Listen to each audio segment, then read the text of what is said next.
5 আগস্টের পরবর্তী 7 মাসে 12,000 কোটি টাকার বেশি স্থাবর অস্থাবর সম্পদ জব্দ ও ক্রোক করেছে দুর্নীতি দমন কমিশন দুদক, যার মধ্যে ক্ষমতাচ্যুত আওয়ামী লীগের প্রধানমন্ত্রী শেখ হাসিনা, তার পরিবারের সদস্য থেকে শুরু করে সে সময়ের মন্ত্রী, প্রতিমন্ত্রী, এমপি, সচিব, সেই সরকারের কর্মকর্তা কর্মচারীদের সম্পদ রয়েছে।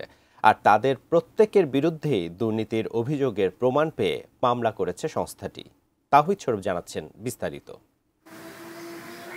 ক্ষমতার অপব্যবহার করে রাজুক থেকে প্লট নেয়ার অভিযোগে ছাত্র জনতার অভ্যুত্থানে ক্ষমতাচ্যুত প্রধানমন্ত্রী শেখ হাসিনার বিরুদ্ধে দুদক মামলা করেছিল চলতি বছরের শুরুর দিকে। এরপর আদালতের অনুমতি নিয়ে তার সম্পদ ক্রোক করে সংস্থাটি।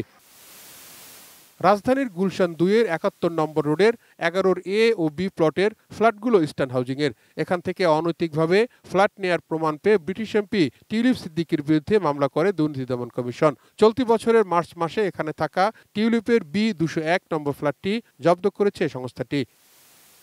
দুদকের দেয়া তথ্য অনুযায়ী গত বছরের আগস্ট থেকে চলতি বছরের মার্চ পর্যন্ত 8 মাসে দেশে ও বিদেশে অবস্থান করা, দুর্নীতির দায়ে অভিযুক্ত অর্থ পাচারকারী, সরকারি অর্থ লোপাটকারী, ঋণ খেলাপি সহ অন্তত শতাধিক ব্যক্তি ও প্রতিষ্ঠানের 12,000 কোটি টাকার বেশি স্থাবর ও অস্থাবর সম্পদ ক্রোক এবং ব্যাংক হিসাব অবরুদ্ধ করা হয়েছে। এই কার্যক্রমগুলো মূলত গ্রহণ করা হয় যাতে করে অভিযোগ সংশ্লিষ্ট ব্যক্তি বা আসামিগণ যাতে উক্ত সম্পদ ব্যবহার না করতে পারেন, এটা যেন ভোগ করতে না পারেন এবং অন্যত্র যাতে এগুলি বিক্রি বা হস্তান্তর না করতে পারেন।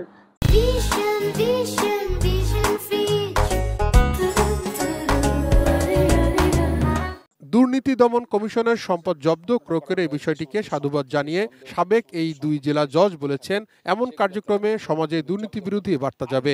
এটা একটা ভালো পদক্ষেপ। তার কারণ হলো যারা বেআইনিভাবে দুর্নীতি করে এসব সম্পত্তি করেছে তারা সুযোগ পেলে এই সম্পত্তি বিক্রি করে দিয়ে অর্থগুলো মানি লন্ডারিং করে হুন্ডির মাধ্যমে বিদেশে পাঠিয়ে দেবে, কারণ তারা পালিয়ে গেছে বেশিরভাগই। সাজা খাটানো না যায়, যদি দেখানো না যায় মানুষকে যে দুর্নীতিবাদ যারা, তাদের সত্যিকার অর্থেই বিচার হয়েছে এবং সাজা খাটছে, এই দৃষ্টান্ত স্থাপন করতে হবে। আগামীতে সম্পদ জব্দের তালিকা আরো বাড়তে পারে বলে জানিয়েছেন দুর্নীতি দমন কমিশনের কর্মকর্তারা।